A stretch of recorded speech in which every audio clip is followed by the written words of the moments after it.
Halo, ketemu lagi dengan Crypto First Republic setelah kita cuti bersama untuk hari raya di tahun 2022 ini. Saya juga tidak fokus untuk melihat-lihat kripto walaupun sedikit mengikuti.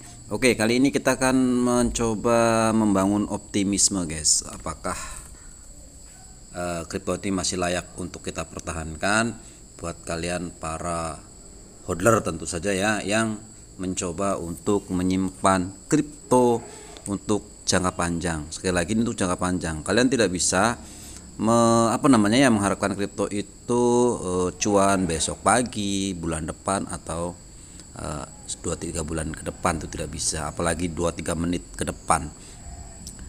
Kenapa kripto ini menarik buat kita orang-orang kecil yang duitnya mepet, guys? Itu sebetulnya yang baru saya sadari hari ini, bahwa kripto adalah satu-satunya peluang yang mana kita bisa mendapatkan apa yang mungkin kita cita-citakan untuk cuan, kata orang teh auto kaya gitu ya. Mungkin ini agak sedikit clickbait, tetapi kalau kita ngelihat sejarah, itu faktanya demikian, guys. Sejarah mengatakan fakta itu demikian. Buat kalian yang uangnya kecil pun bisa jadi auto kaya dalam waktu 5 tahun, 10 tahun sampai belasan tahun. Kok lama sekali? Ya lama, guys, tetapi ini hanya menyimpan. Kalian hanya cukup beli kemudian lupakan. Itu saja sebetulnya untuk kripto ini. Nah, sebenarnya kripto ini tidak bisa asal-asal waktu supaya kalian bisa merasa lebih misalkan nih, jika kalian beli pada tahun 2021 akhir, maka apa yang terjadi, kalian akan kapok aja gitu ya, karena memang di hari itu sampai hari ini sudah sampai mau 2 tahun, mau sampai 2024, kalian modalnya belum pernah kembali, atau bahkan kalian sudah cut loss. Tetapi kalau kalian mencoba bertahan, kalian lihat data masa lalu, kalian lihat saja video saya yang sudah membaca dari 2012 sampai sekarang, itu faktanya, ini fakta saja, tidak usah berandai-andai, berangan, tuh bukan, itu hanya fakta saja. Kalian lihat datanya di sana ada, tinggal lihat duit kalian 500.000 jadi berapa hari ini jika kalian beli di 2012an. Kalau dihitung sudah 10 tahun lebih, tentu saja ya kelihatan lama sekali. Tapi kalau bekerja banting tulang ya, kalian akan simpan duitnya seberapa gitu. Pada waktu itu 500.000 sejuta, mungkin uang kalian sekarang sudah miliaran di beberapa koin tertentu. Rata-rata seperti itu, terutama koin-koin yang kalau misalkan Bitcoin kala itu kalian sudah membeli di harga 3 juta mungkin waktu itu. Apakah bisa beli 100.000? Kan bisa. Kripto hari ini Bitcoin harganya 400 juta, kalau beli 20.000, 30.000 juga bisa gitu ya, nggak ada masalah. Tetapi ya jangan bermimpi beli 20.000 dapat 20 miliar, jangan mimpi lah, itu mimpi yang terlalu berlebihan. Bukan berlebihan, memang itu mustahil gitu ya. Kalau mau yang possible, dan possible adalah beli koin-koin yang spekulatif, koin meme yang harganya nggak jelas itu ya, dengan project pun mungkin sedikit nggak jelas menurut banyak orang seperti itu. Tapi fakta juga bahwa di tahun 2018 sampai hari ini banyak juga yang kaya dari koin-koin meme ini. Terutama di sini ada Shiba Inu, ada Dogecoin, kalian bisa lihat di sini. Kemudian Floki ini baru-baru, mungkin kita berharap di masa depan juga seperti itu. Pergerakannya masih cukup konsisten ya. Ngelihat di sini kalau Bitcoin dia sedang runtuh, dari sini kan dia runtuh, semua juga ikut runtuh dari sini, dari awal-awal November 2022 sampai Januari 2003 semuanya sideways di tempat yang sama, naik turun, ini kemingguan gitu ya. Kemudian di berikutnya dia Bitcoin naik, semua juga ikut naik sampai di puncak sini di Januari 2023, tanggal 23 itu semuanya menghijau, naik sampai sini semuanya ya. Bitcoin, Shiba Inu, Dogecoin, Floki dan lain-lain.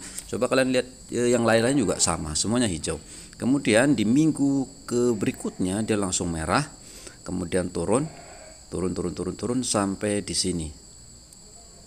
di Bitcoin dia itu turun setengah dari awal kenaikannya. Kemudian Shiba juga sama sebetulnya di pertengahan, dia naik dari sini ke sini, dia di pertengahan. Cuman Dogecoin dia agak ekstrim, dia naik segini kemudian dia jatuh di bawah ini, tetapi dia sudah naik lebih dulu di awal Oktober 2022 waktu Elon Musk tweet sesuatu, dia langsung melonjak sampai di 2500 waktu itu. Kemudian dia karena masih di posisi keruntuhan masih ikut, tapi dia pun turun terjun sedikit lebih dalam dibanding yang lain. Nah, kemudian kalau Floki juga dia naik ke sini, turun setengah dari awal kenaikan di sini. Artinya secara konsistensi dia oke-oke saja. Nah, kemudian Bitcoin kemarin pada saat di sini ada sentimen negatif dari runtuhnya Silicon Valley Bank. Kemudian berbondong-bondong orang mungkin membeli Bitcoin atau para whale. Sebetulnya tidak berbondong-bondong guys, itu hanya momen aja. Mereka yang punya duit besar, whale-whale besar itu dia akan membeli waktu itu. Dia melonjak dengan sangat tajam dalam waktu 1 minggu ke sini. Sementara yang lain tidak. Momen gitu ya. Tapi Dogecoin ikut. Dogecoin di sini dia ikut. Kemudian Floki juga tidak, dan beberapa koin lain tidak naik. Tetapi Dogecoin ikut naik. Kemudian naik ke tinggi lagi juga Dogecoin. Kemudian pada minggu berikutnya lagi dia ikut runtuh lagi. Semuanya memerah, termasuk Shiba, Dogecoin dan juga Floki. Kemudian di minggu-minggu ini yang belum candlestick berubah ini, Bitcoin sudah menghijau, kemudian Shiba sedang doji di sini mungkin juga akan merah juga. Dogecoin sudah menghijau dan Floki sudah menghijau.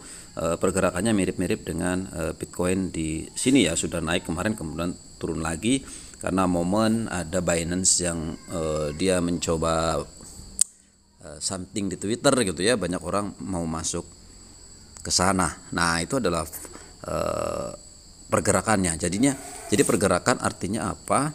Pergerakan dari Bitcoin akan diikuti pergerakan juga oleh koin-koin lain. Itu adalah fakta data yang ada, terlepas dari berapa tinggi dan rendahnya. Yang penting secara konsisten mereka ikut naik dan turun mengikuti Bitcoin. Kalau itu masih secara konsisten ikut, ya kita tidak usah terlalu risau itu.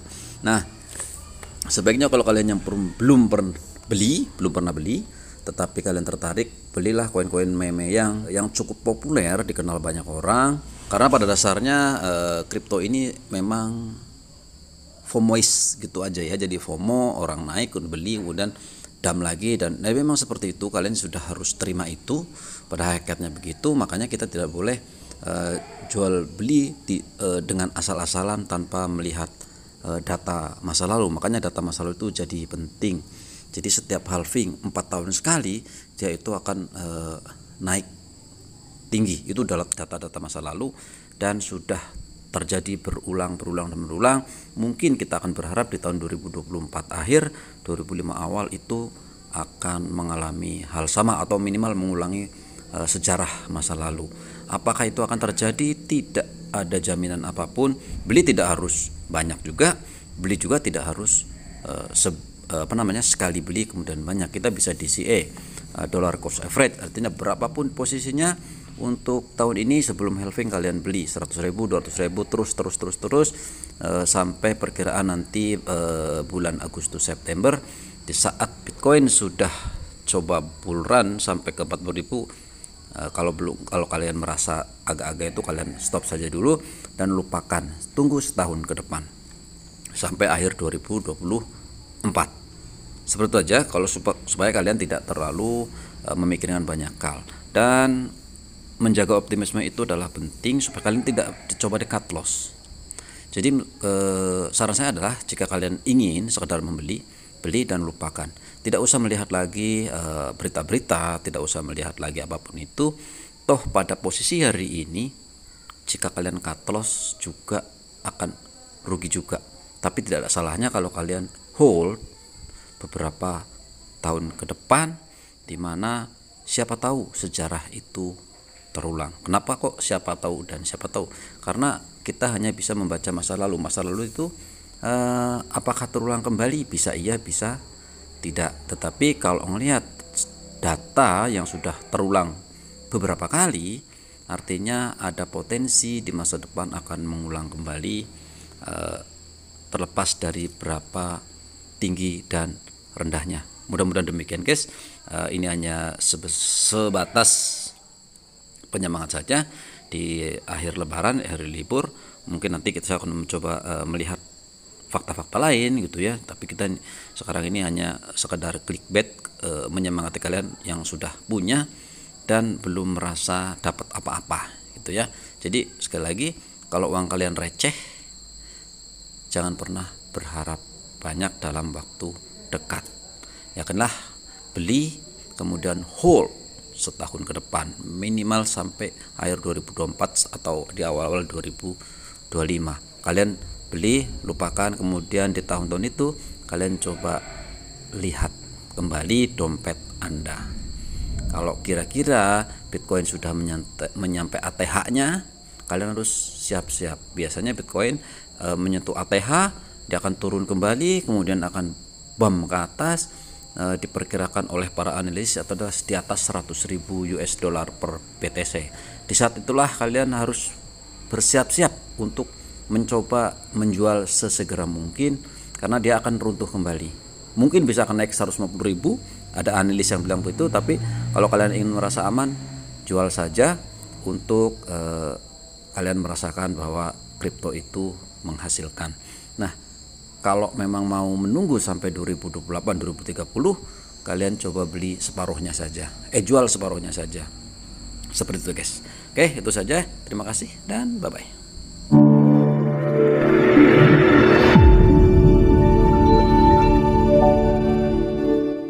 Disclaimer, semua video bersifat edukasi, dilarang mengikuti segala kegiatan mengatasnamakan channel ini. Forex, saham, dan kripto adalah bisnis beresiko tinggi dan bukan tempat mencari kekayaan dengan cepat. Tidak menerima titipan dana atau giveaway atau hadiah atau apapun bentuknya.